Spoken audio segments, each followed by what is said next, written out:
There are a ton of fireflies right now. They're just circling on the tops of the grass. It is so quiet out here. It's starting to get dark.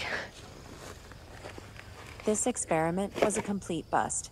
Raptors normally hunt during the day, so maybe I'll get lucky after sunrise. Oh, God, it stinks over here. That is animal carcasses.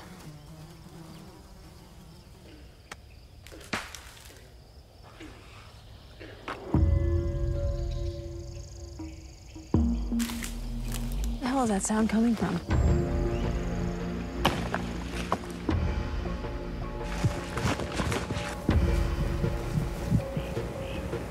Are you hearing that? I can't tell where it's coming from. I can't either. What did you see? I don't know. I saw some movement over here. I don't know if it's any kind of animal. I see something. What is that? Do you see that?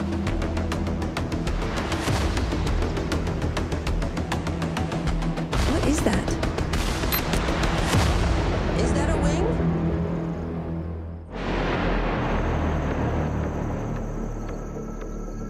What do you think it's doing? Let me listen. Hang on, hang on. I want to go closer to it.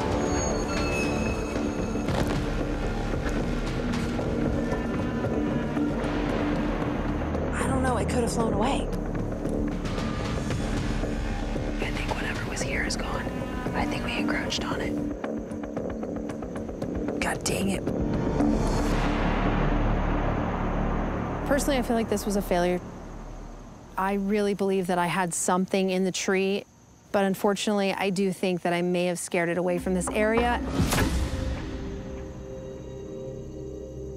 40 miles away, Charlie and Tracy are meeting with a local journalist who has traced the Thunderbird's migration. Hey, come on in, guys. Come on in, guys. Oh, no, it's my pleasure. So Marlin's account obviously isn't the only Thunderbird story. There are hundreds from right here in Chestnut Ridge.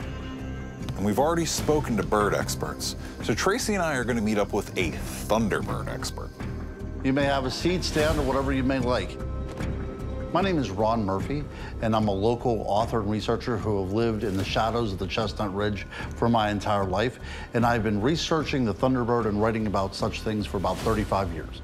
You know, this used to be marginalized into the field of cryptozoology, but in actuality, there's been a lot of people writing about these Thunderbird legends for quite some time. I think the Thunderbird is actually an uncatalogued avian species, and I get people reporting sightings at least once a month. So Ron, it appears that the bird is highly migratory. You've studied the stories. How do you think we can track it? Well, as a researcher, the first thing I take into account is whatever kind of mythology and legends exist from its origin, right? Because that is when we get closer to the truth. The Thunderbird has been recorded by over 20 different Native American tribes. Cave paintings uncovered in Wisconsin reveal a history of the large, intimidating bird dating back almost 2,000 years. I think that when we look at these Native American legends, whenever they talk about it coming in on the storms, it looked as if they were bringing the storms with it. But in actuality, it was just a way to soar over the plains. It just makes perfect sense to me. Right. I mean, just the mechanics of the wings, Absolutely. Right? Like the bone structure. I really like that Ron connected modern science to folklore. And these birds would arrive with the storm. They would bring the storm with them. We know through our understanding of flight now that the reality is birds of a certain size have to ride weather systems. According to indigenous accounts, including the Wakakawahu, whose totem features a thunderbird, the creature brought with it spring and summer storms. Sanderson and other cryptid researchers suggest that because of these legends, the Thunderbird uses storm fronts to ride up drafts, heat, and other seasonal wind patterns for migration, allowing it to soar through the sky and remain undetected in the dark sky at high altitudes. Something is migratory, okay? People see it, they report it. Investigators go to the scene. By the time they get there, this creature could already be hundreds of miles away. If something is riding weather systems in a migratory pattern, that means they'd be flying 21,000 feet in the air. Migrating birds can actually be tracked using different types of radar. Have you done any research into that? Absolutely. I visited our local airport, which is a very small little airport, and I got access to the room that has the radar. The commercial planes and the private planes, they all come up with an ID number.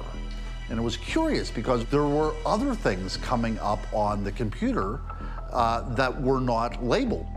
When was this? About 3 years ago. The gentleman who was manning it told me that the ones were not marked were military, right? But this is the same range where people are witnessing the Thunderbird, which would also appear on radar as well. So how do you differentiate? How do you differentiate it? Observing anomalous objects on a radar means a lot of different things. But the thing that I took away from that is that critics will say, why don't we see Thunderbirds on radars? My response to that would be, maybe we are, and they're just unidentified. According to Ron, a Thunderbird would be large enough to be spotted on radar. I want to give Britni a call and get this information to her. Stat. Hey, Charlie, what's up? I just got to meet with Ron, the Thunderbird expert. He shared some details that I just hadn't even considered before. So one of the questions that comes up all the time is, why aren't these things showing up on radar? Ron thinks they are. Really? Yeah, so he got in with the local airport, and the only thing that the air traffic controllers really care about when they're looking at these radars are the commercial airlines. There are things on there that aren't tracked, like government planes, other anomalous flying objects. And within the last couple of years, flight traffic control now tracks a way broader spectrum of height and size of objects. And there's all kinds of stuff showing up that wasn't showing up before. For most of history, U.S. radar filters have been set to track high-speed objects over a certain size. In 2023, these filters were adjusted, resulting in detection of more anomalous objects at slower speeds, lower altitudes, and smaller sizes. So the air traffic controllers are required to keep records for 6 months. Okay. So here, check this out. See where the planes are represented here by little icons and they have like an ID number on there? Yeah, I see them. And then there's some anomalous objects in here that don't have IDs. That could be our animal. Over here is Chestnut Ridge. So focusing in on that area, you can see that over the course of the 6 months of records, there's a notable increase, a peak, and then a decrease in unidentified things in the sky there. So if, let's just say, that could be the bird of interest. That would match up with what our eyewitness is saying, because basically there's only certain times of the year that he is seeing these large unknown birds. So the radar gives us a specific point on Chestnut Ridge. It could be the Thunderbird's nesting spot. But it also shows us a dwindling migration pattern. We need to get there. Could you send me that pinpoint of interest? I'd like to be able to send it to Troy and Justin, meet up with them, and get up to the ridge. We may only have a small window, and we'd really need to get up there before that window closes. Absolutely.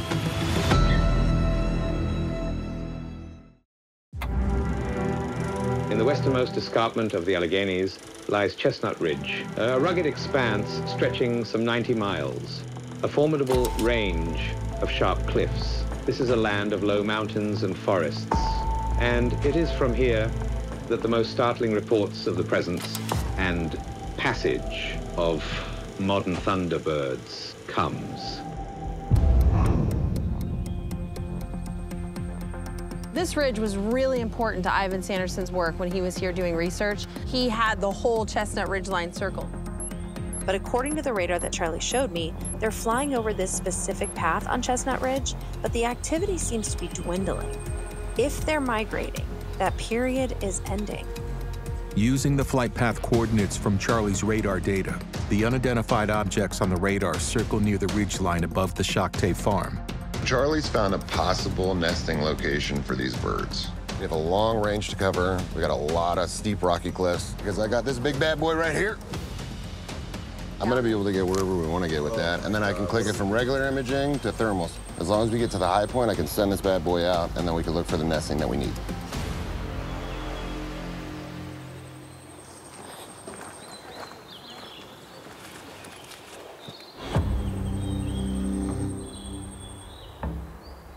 Troy, you got that knife? Well, just in case there's a rattlesnake or something. Now, birds of prey do demonstrate nest aggression. Are you in a spirit? To explain what nest aggression is as if you're sitting in your own house and you have your children and someone decides to kick into your territory, what would you do? Out in the middle of the woods. You can look behind me. It is dense forest from here to Timbuktu. We can keep looking up too. I mean, obviously the birds are gonna take a good spot to nest, so some of the bigger ones will be on the cliff sides, but we could have some other birds of prey nesting up in the trees. The location in which we're standing in right now is a perfect location for any cryptid. They like to remain out of sight and completely hidden. They look for forest ranges, high cliff altitudes, a lot like this, especially when we're talking about the cryptid, the thunderbird. The thunderbird could have been migrating to this area for years and stayed completely Out of sight.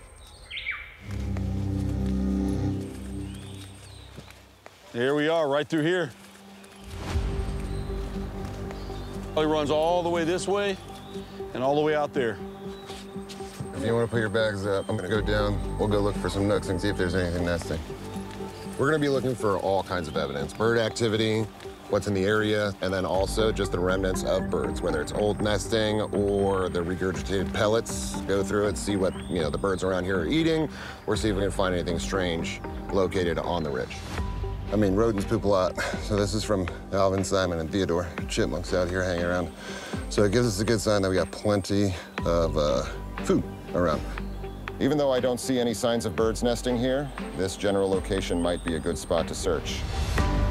So the landscape that we have is ideal for larger predatory birds or larger birds in general to kind of feel safe against the rock where nothing's gonna come from above or below and they have eyes on everything. So we'll launch the drone, get a better look, and then we'll use the thermal to see if we can get any heat signatures. Are you guys ready? Yep. The temperature inside a bird's nest is typically between 96 and 105 degrees Fahrenheit. This optimal range for bird egg development is usually 20 degrees above the ambient temperature, meaning it should stand out along the cliffs. See how it's all lit up? Mm-hmm. And we got a lot of hot? You got a lot of hot. Now you see the smaller hot spots? Yeah. That's what we want. Aim the camera back towards the cliff for me. What's that right there? I don't know. What is, I don't know. I don't know what that is there. That looks huge. Well, that means there's probably nesting here. I would assume. Well, let's go look. Using a thermal drone, we found a cluster of hotspots on the cliff just to the west of us. That is the spot that I need to investigate next with the team and hopefully find the nesting site.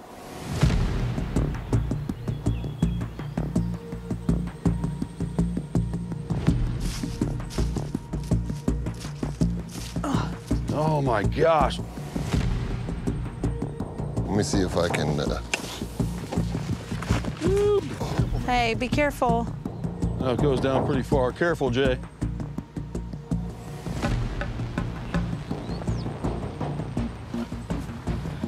Oh, dude, it's like a whole ass cave system. You have any signs of nesting down in there? Not that Looks I can too see. deep to be birds. Definitely bats. But whew, we got to fall down here. No, not drop down there. Look at that, bad. Huh? That's a drop. All right, I'll come back up to you guys then.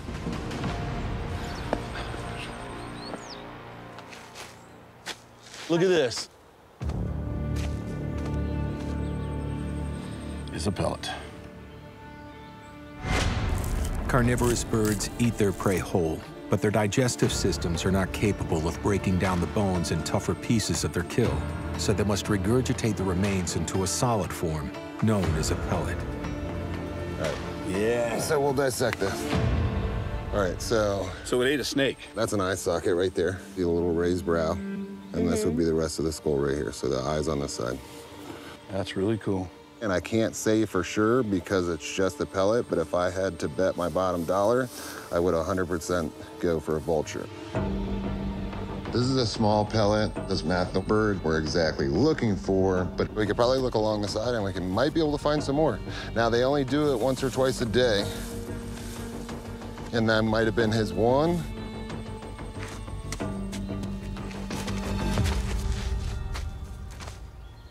Look at this.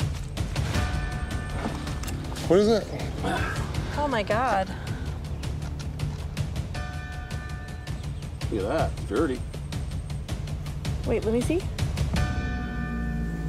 Look, it's pecked. Or chewed. That's not teeth marks, though, like you have the chewing. Okay, well, we also have rodents down there that chew that for calcium. It just looks like drags, not teeth drags. This bird is eating large prey. No. I got a nest. Please be careful. This makes me very nervous. So what do you got, Jay? That's a big nest.